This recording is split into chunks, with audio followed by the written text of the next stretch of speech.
The final day of Cowes Week delivered plenty of wind, with some fitful sunshine giving way to overcast skies as the wind strengthened. Only 540 boats raced today, as some classes ended their series yesterday, and in others, many chose not to race, perhaps preferring to nurse hangovers from Friday night's festivities. The white group fleets again went off to the east against the ebbing tide, while the black group classes went away to the west. IRC Class 0 only saw 2 boats race today, Bob and Jethu, with Bob taking the win on handicap. The series was won by Charles Dunstan's TP52 Rio, with Bob taking a well-earned second place and Johnny Vincent's Pace taking third.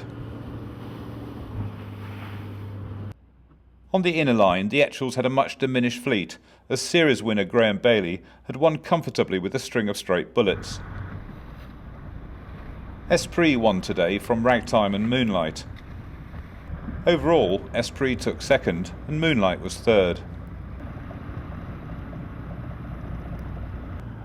In the 22-boat Daring fleet, the series leader, Defender, won again today on their 13-mile course in the eastern Solent.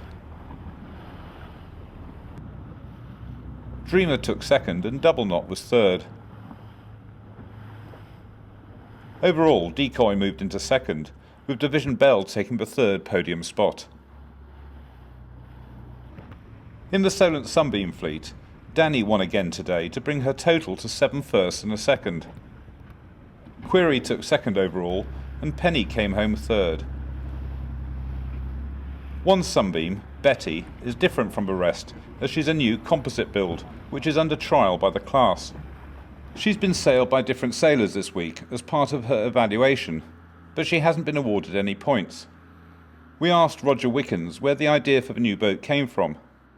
A friend of mine, Alan Stanner, and I were talking after Christmas about sunbeams and how expensive they were in new wood.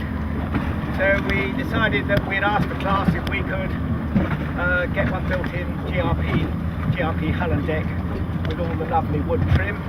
So we asked the class permission, and at the end of February we got the final consents, and we built this boat. A whole team of people built this boat in 20 weeks, and she's being trialled now for during Cowes Week to make sure that she's sailing level with the existing wooden sunbeams. She's got vinyl ester gel coat. She's got ordinary polyester layout. Done by Mark Downer on the Isle of Wight, and then she was fitted out at Haynes Boat Yard in Itchenor. In the Squib class, the top 3 boats were the same as yesterday, with Aquabat leading home Crazy Diamond and Incognito.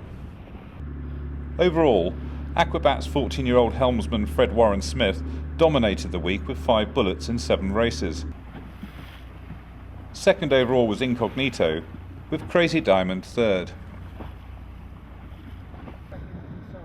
Among the black group classes, there were some very close fleets, where the overall result went down to the final race.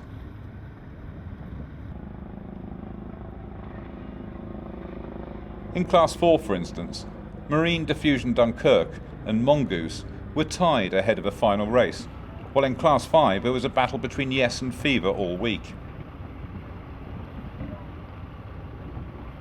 It was similarly close in Class 7, where the folk boat Madeline led by 1 point from Patriot Games going into the final race.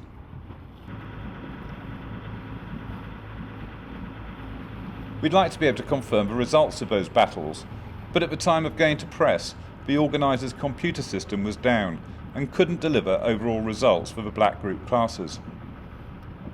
In the X1 design, Steve Lawrence's Catherine had won the series before the final race, with a point gap to second of over 30 points.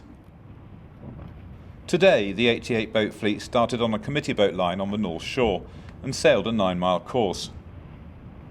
Venus sailed a great first beat to lead the fleet round the first mark, and she went on to win by 1.5 minutes from Phoenix and Lucretia. Overall, XL took second behind Catherine, with Phoenix in third. As the week's sailing drew to a close, we spoke to sailors to get their views of the week. Been good. It's been quite windy. The first couple of days were quiet, but then the winds just built up during the week, so it's been quite trying conditions out there on the water. But yeah, good stuff. Good fleet racing. It's been really good, competitive, a nice variety of winds, and yeah, really got everything going well. And yeah, always an exciting week and good tide to make it even more interesting. So yeah, we've had a fantastic week. As ever, the organisation of Cowes is brilliant. We've had some really good courses. Didn't win every day, which is a bit of a disappointment, but we certainly tried. We had some great boats to sail against, and a little bit of sunshine too. So all in all, a great week. It's got better all week. We've thoroughly enjoyed it. The course has been good. It's got harder as the week's gone on, but it's been great. The final day's choice for the Carphone Warehouse Pick of the Day award goes to the X1 Design Venus. They had the courage of their convictions on the first beat and were the only boat to go hard left. They were rewarded by leading around the windward mark and then went on to win by a minute and a half.